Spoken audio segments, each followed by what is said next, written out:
In this video, we are going to simplify the concept of the daily bias in smart money trading. Understanding the daily bias will help you increase your win rate by finding better entry setups and having a clearer view of the market's overall conditions. If your entry models aren't working well in a lower time frame, it's crucial to identify the direction of the higher time frame.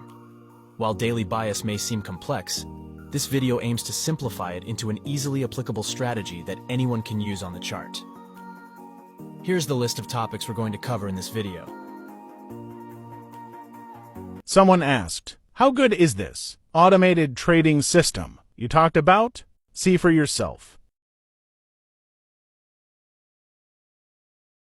Automated on your own trading account.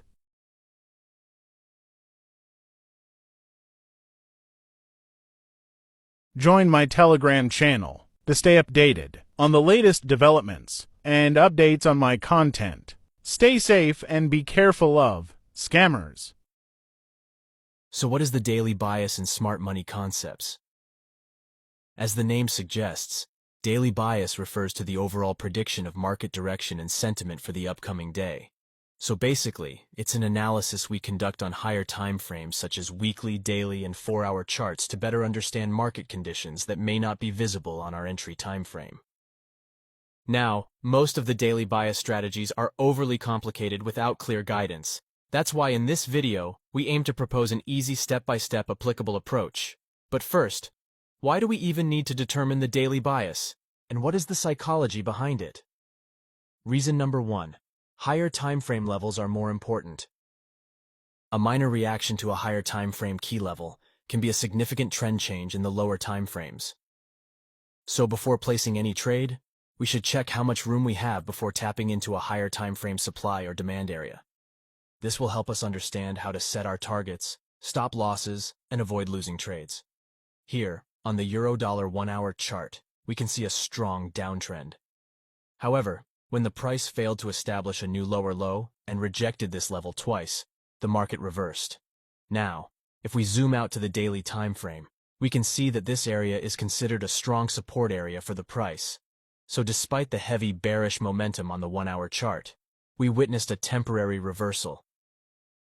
The higher time frame key levels are more crucial because they provide a stronger indication of where major price levels are located and where the market is likely to react, due to their stability and reflection of longer-term trends. Number 2.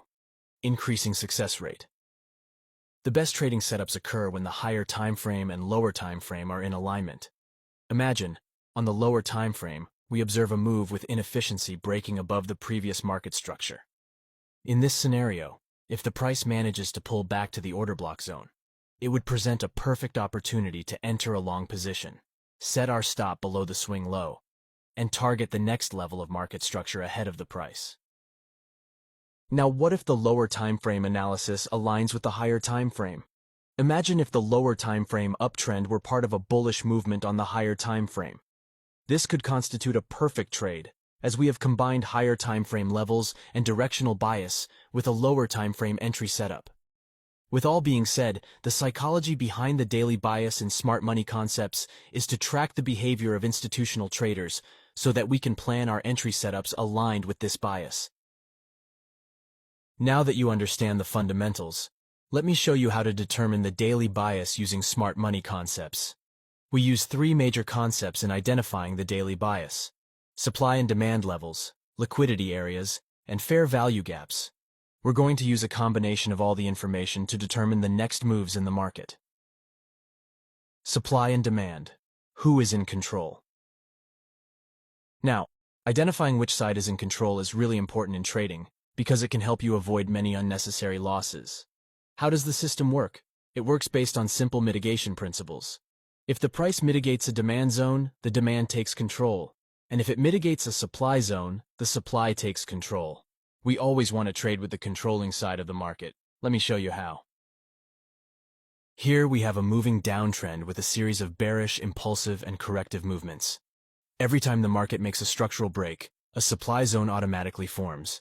This is the latest supply zone in front of the price, and as long as the price trades below it, the supply is in control. But if the price breaks and closes above this area, the demand takes control, and a demand zone forms. Now, if the bullish movements continue and we witness breaks of structure to the upside, each demand zone becomes a trading opportunity to go long since our bias is bullish. This bullish bias continues until the price taps into this unmitigated supply area. After encountering this area, we no longer consider this market bullish because it has the power to reverse the price and induce a temporary correction. So we have a battle between buyers and sellers. The market could enter a phase of consolidation between the demand and supply until one side regains control again. Now here, if the market breaks the demand zone to the downside, it shows that the supply took control. And we can take short entries until we reach the next unmitigated demand zone in front of the price, which happens to be a temporary reversal point for the price.